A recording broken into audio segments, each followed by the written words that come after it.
Hey guys, how's it going? My name is Jonathan Vertsonis, and welcome back to another video on my YouTube channel, where in today's video, I wanted to speak to my younger self who has graduated university, trying to find his first full-time job and not understanding how salaries work, not understanding how the negotiation process works around salaries, how to speak on my worth if I haven't proven anything, and how to take my future value to help me make more money in the future. Now, mind you, this is only 12 months later since I've been in that position, but I've learned so much being a job seeker myself and also working in recruitment and understanding negotiations a lot better.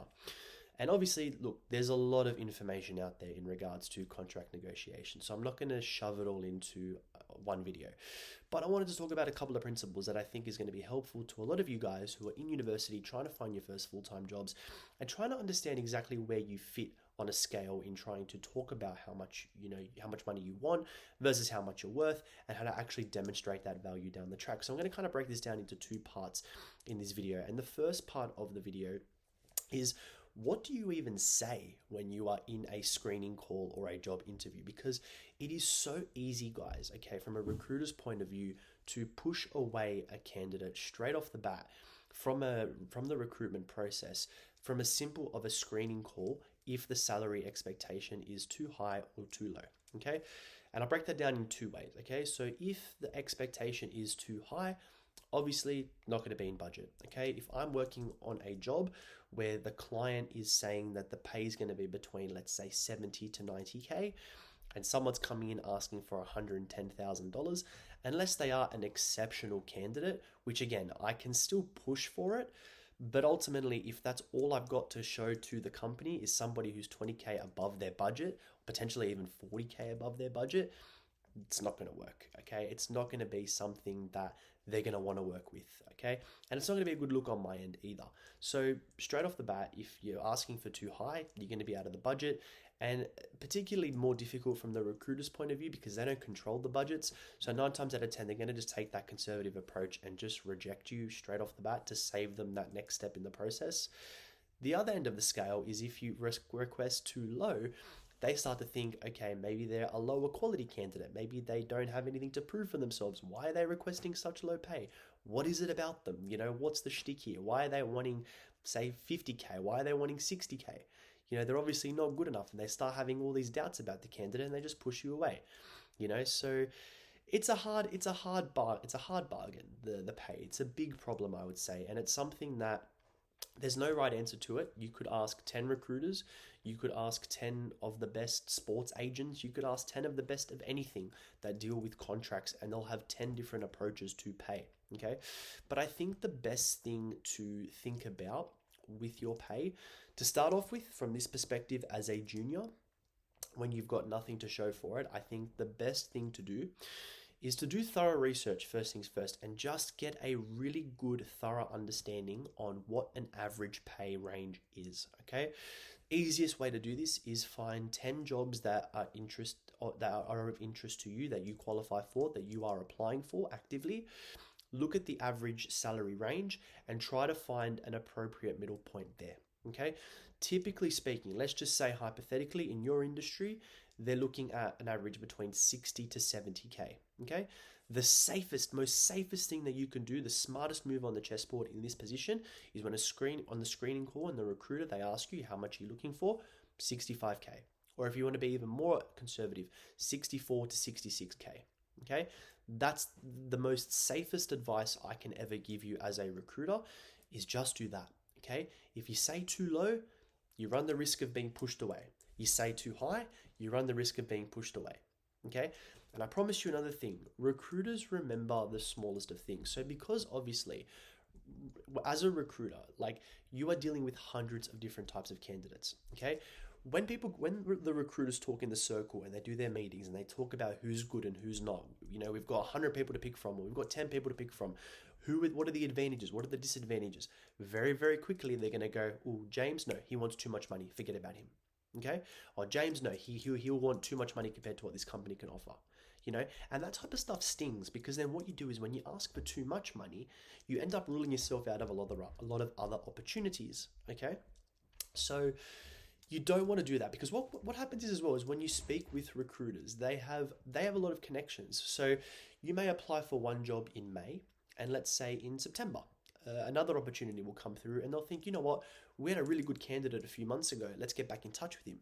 Oh no, we can't. He wanted too much money. You know, and money is one of those things that people very rarely negotiate on. You know, myself included. You know, I'm very happy with how much I'm getting paid now at my current job. I would not take less than that elsewhere. You know what I mean? So unless it was a really good opportunity that could guarantee me more money down the track, which I don't think will happen, but unless that would happen, that would be my negotiation point. But again, it would take a lot to drag me away from where I'm currently at, because I'm very happy with the money I'm on. And you'll find 99% of people are like that as well. So you can't bargain with people when it comes to money. You know, they either want a certain number or they don't. So where am I going with this? You need to pick a very conservative number, okay? Meaning that is the safest boundary that they can negotiate with, and that then proves that, you know, you're not wanting too much, but you're not valuing yourself too low either. So that's the first side of things. The second side of things is, as you progress in your career, okay, you will actually be able to be that kind of candidate who asks for 110K if the range is 70 to 90K. You know, you'll be able to be that kind of guy to be like, look, I know you're offering 100K here. My request is 110. Here is why, X, Y, and Z. Okay. Now, in those situations, you don't want to drop the number too early. Okay. Reason being, again, it polarizes the recruiter. Okay. If I'm on a screening call and within the first 30 seconds of speaking to somebody, if they're asking for more money than what I can offer, I'm putting them in a yes or no category. They're going to go in the no category purely because they're out of what I can offer. So it straight away puts something in my brain where I'm like, we can't work with this guy. He's out of the equation. I have to push him away. Now, the smartest approach in that situation where you're coming into it, you've got a little bit more leverage, you've done a couple of jobs, you've been quite successful, you're able now to actually bargain on something. You've got something physical to show that you can add value down the track. Okay, so the easiest way to do this from here is straight off the bat, open that conversation with, you are open to discussing the pay. You are open to discussing the range. Okay, you're open to hearing a lot of numbers because you don't know a lot about the opportunity yet.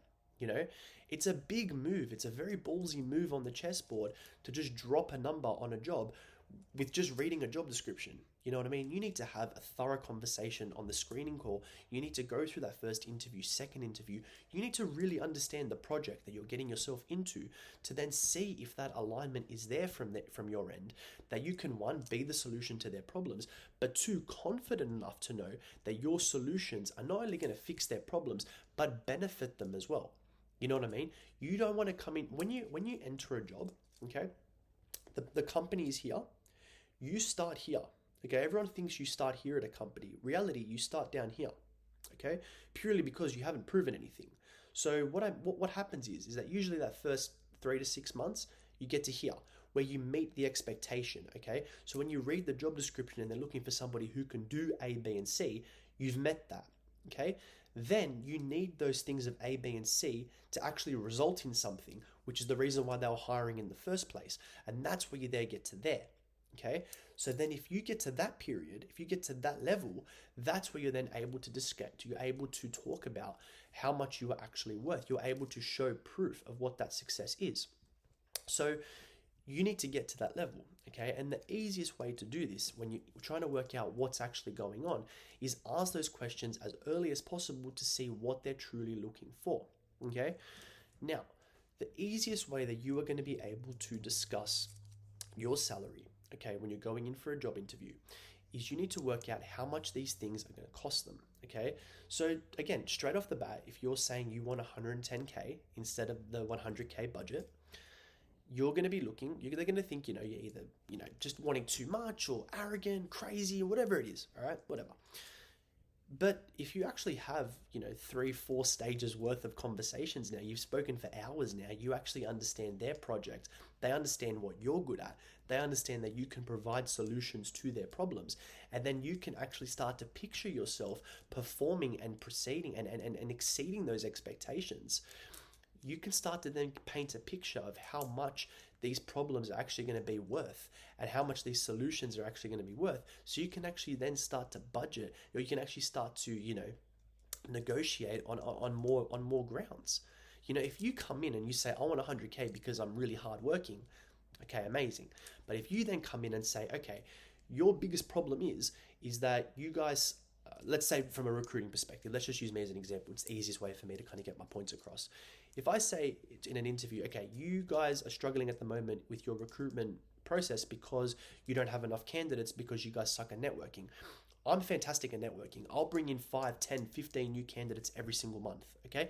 That means that we could be making 3 to 5 more placements every single month, which means that we could be making 15K extra per placement, which means that we could end up making nearly 60K extra per month if I come into the picture and I perform well based on what I have done already in the past.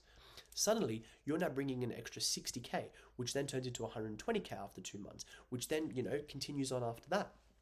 Suddenly, you're now bringing in multiple figures into this company, and you're taking them not just out of that middle ground, but you're exceeding, and you're helping them ascend to that next level as a company and meeting their own targets and even exceeding those targets.